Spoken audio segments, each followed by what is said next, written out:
Sawa mwenda neda chikatano musatu ezakawungezi kolunaku olwange nakusoma mwezi mukaga Julai mwaka 2026 amawulire ag'enjawulo gatandise okubanga geetooloola ku mutimbagano wabulanga gano gabadde gagera ku muntu omu bwati ye mukyala gwolaba ku kifaananyi bangi gwe bakazaako erya AAA wabulanga tebamukazaako likaze naye kennyini abadde ng'alyeyita ebbanga lyonna nga n'amamotoka ge yatambulirangamu gabeerangako ennyukuta eza 3 okulaga nti Anita Among bwe kyaggwangayo. Kati nno nsoose okwetegereza emikutu emigatta bantu naddala egy'amawulire engundiivu. TV ya NBS nayo ng'egamba kimu nti Anita Among agenda kulabika mu kooti mu ttuntu ly'olunaku olwaleero okusinziira ku mukutu ogwa NBS we gusoose okubeera nga gugamba ne nyambala engoye zange ne ngamba waayi kanziruke ntuuke ku kooti eya ababukeneezi anti-corruption court ab'obukeneezi we bagenda maaso n'okuba nga bannyonnyolebwa oba bagombebwamu obwala. Kati mbadde nfuluma bwe nti NBS byebadde ewandiise n'esooka ebijjayo ne editinga post gyebadde etaddeyo. Jjukira NBS ebadde tugambe nti Anita Among waakulabika mu kooti olunaku olwange nakuza omwezi mukaaga Julai 2026 wabula ebyo ebitadde ssaawa 9:53. Kati NBS ebadde tukakasiza nti Anita Among waakulabika mu kooti olutambi n'erukyusa nesooka ewandiika nti unconfirmed sources indicate that former Speaker of the Parliament and Bukedea woman MP Anita Among could be arraigned before the anti-corruption court this afternoon. Could be ebibadde is yet to be nebidda mu could be ekibadde kitegeeza nti n'omukutu gw'amawulire omunene mu ggwanga ogwa NBS gubadde tegukakasa oba Anita Among ebyaddala abadde wakubeera nga alabika mu kooti olunaku olwaleero. Kyenkozeekwe kuwenjawenja n'envunjavunja okutuuka ku kooti nga mukwano gwange Anita Among maneya ne emye nga takubwako liiso wadde okubaako walabwako. Emboozi eno njirikodinze ssaawa 11:45 ez'akawungeezi. Okitegedde Anita Among batugambye ssaawa 9:53 nti abadde waakuleetebwa ku kooti wabula zigenze okuwera ssaawa 11:30 nga Anita Among tannalabwako ku kooti. Kati kyenkoze nensooka nzikakkana ne ngamba sooka ogusale beera kwolana sooka onoonyereze fayiro ya Anita Among emisango egigenda okuba nga gimuteerwako eyimiridde etya. Okusinziira ku The Chimp Report Anita Among fayiro ye yawedde dda.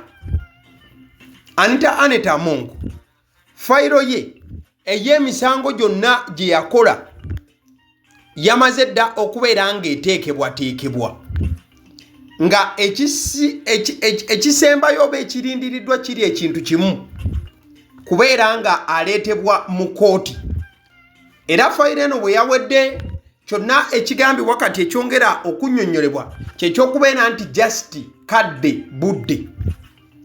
Kati wakati awo nga tugenda mu maaso amawulire g'okubeera nti Anita Among aleetebwa mu kooti olunaku lwaleero nga 6 Julai 2026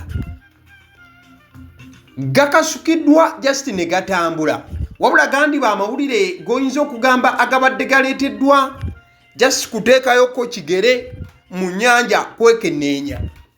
Ekituufu olunaku lwaleero Anita Among si waakuleetebwa mu kooti era talabiseeko mu kooti wabula okusinziira ku mawulire g'enfuna osobola okugatwala nga agambu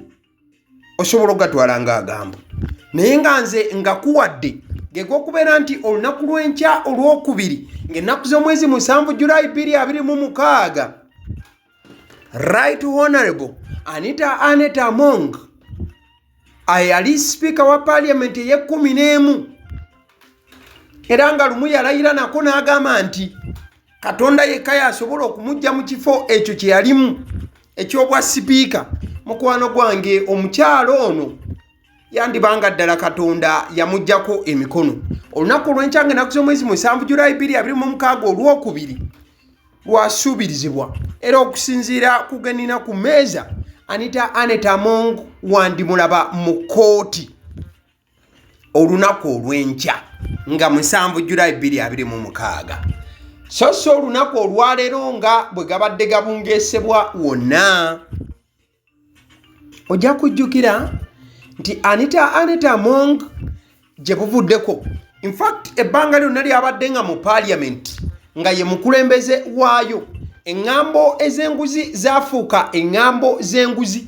Bangi ne bakyogeranga nako ku floor ya parliament nga bamusaba okunoonyereza kubeewo. Wabula bano n'abasirisanga nga bagamba ekintu kimu nti lwaki muleeta eŋŋambo mu parliament tebuyina buyinza.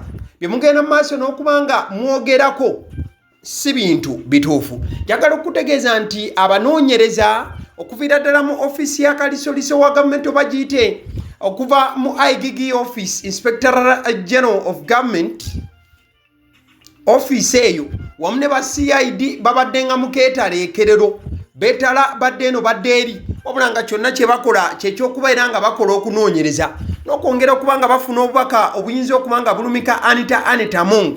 Si ye yekka wamu n'abo be yagendanga maaso n'okuba nga bakolagana nabo. Ojja kujjukira Nakasero ewali amaka ga Anita Annette Among, Ekigo ewali ennyumba ya Anita Annette Among, Ebukedya nga naye waliyo ennyumba ya Anita Annette Among. Abasajja we baasalako tebaakoma ku kyakubeera nti bamusalirako mu nnyumba n'okumugamba nti akomeekome omwo tataalaatala kubaako waalaga, wabula balinayo n'ebiwandiiko eby'enjawulo ebyaggyibwayo ng'ebiwandiiko bino bye bimu ku biraga obugagga na butya ensimbi gye zaatambulangamu.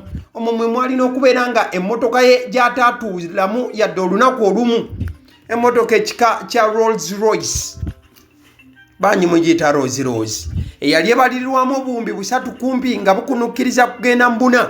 Abasajja baagikwata tebaakoma ku eyo Range Rover nayo baagamba nti owoowaye nayo mugituwe tugende nayo era okunoonyereza awo kwatandikira. Kati wakati mu kunoonyereza kwonna okugenze maaso n'okubeera nga kubeera mujja okujjukirira nti nno abakulu 7 okuva mu parliament ababadde bakolagananga n'ono butereevu bano baasindikiddwa dda ebuluzira ku meere gye bali bagenda maaso n'okuba nga bawera ennemba na misango. Kuno nno njogera ku mwana omunezi amanyiddwa nga Chris Obore, amannya amajjuvu Chris Ariko Obore, omukulu amanyiddwa nga Daniel Adilo ono abadde atambulira ddala ku layini emu n'omukulu Anita Annette Among, omukulu amanyiddwa nga Leonard Okema, Rajabu Kaya Semalulu, Emmanuel Emron Okwi, Vincent Otebata. In fact Vincent ono Otebata wentukidde olunaku lwange nakisomesi 6 Julayi 2026 kyabadde kigambibwa nti yawuutanya obuwumbi 5 obuwumbi, wabula olunaku olwaleero okusinziira kutereezebwamu kwenfunye era okutegeezebwa okuva mu ofisi ya IGG bagambye nti ono babadde bambi musajja watu bamuwandiiseko omuwendo mukyamu teyawuutanya buwumbi 5 wabula yawuutanya obukadde 5. Yes, tebwali buwumbi 5 musajja wattu omusimbi bamuwandikako mungi ku charge sheet.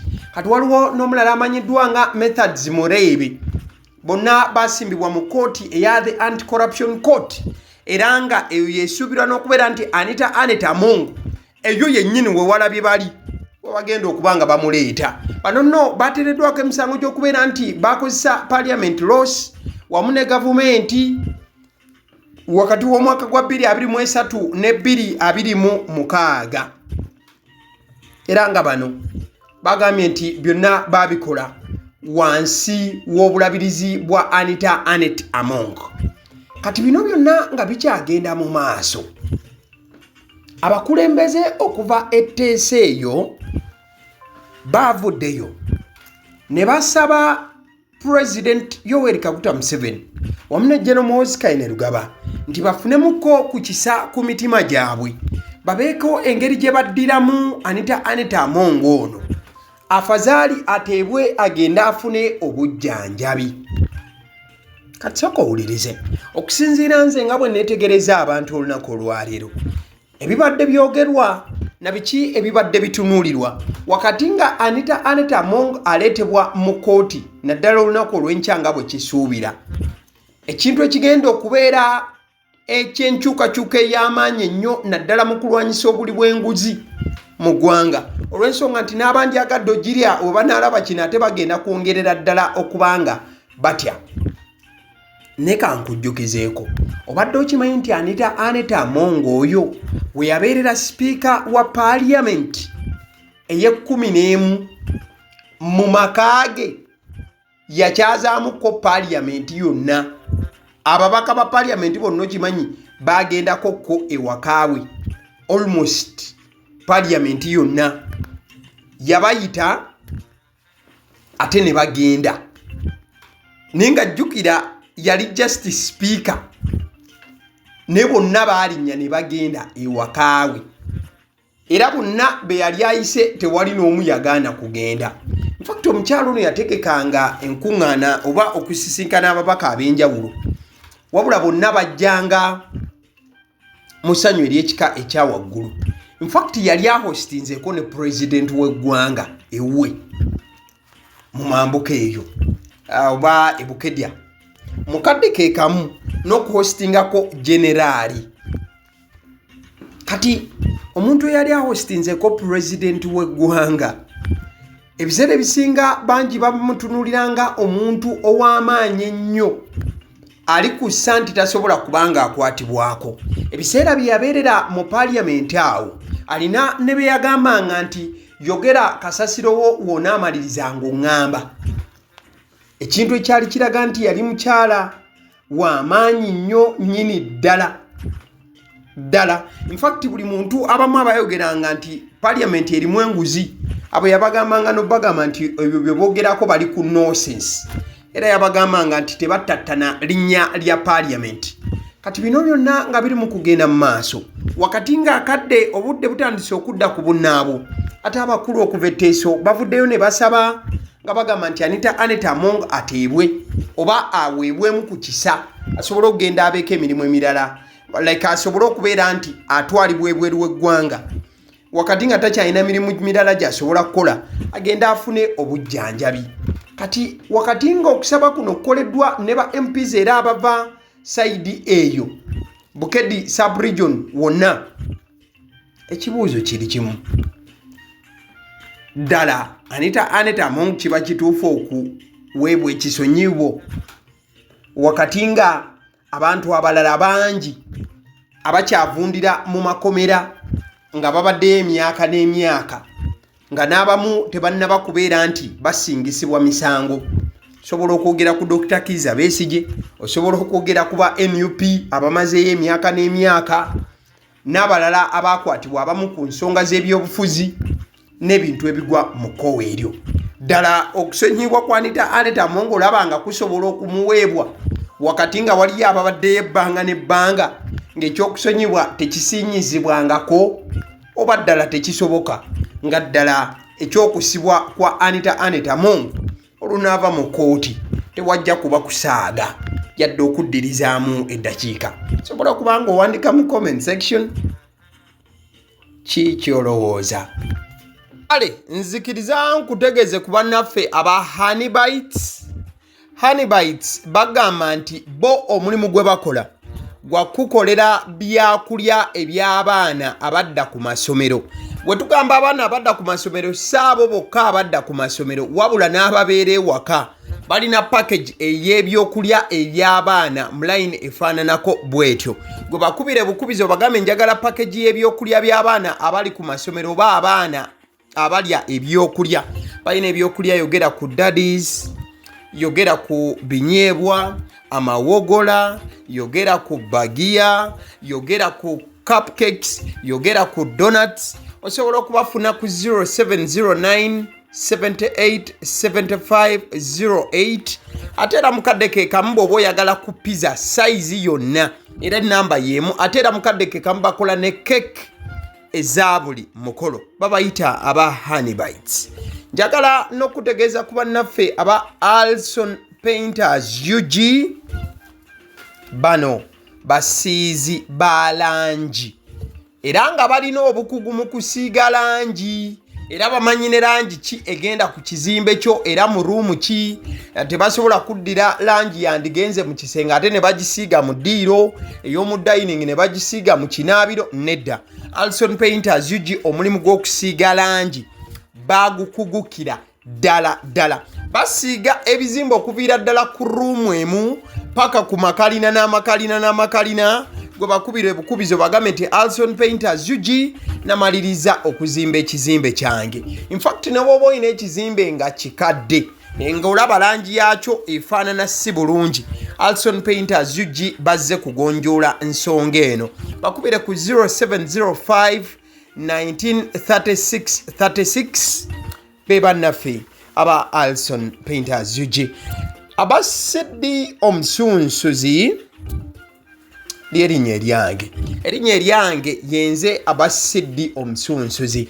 Yenze atuula emabega w'omuzindaalo buli lunaku era ly'eddoboozi ly'owuliriza ku mukutu guno aba Sedi Omusunsuzi ly'eddoboozi eryo era ng'omukutu kw'oli gwe guno ogwagaliwo. Nagamba nti information yonna gy'olaba ku channel eno tetugattamu kintu kyonna ate tewali kye tutoolamu.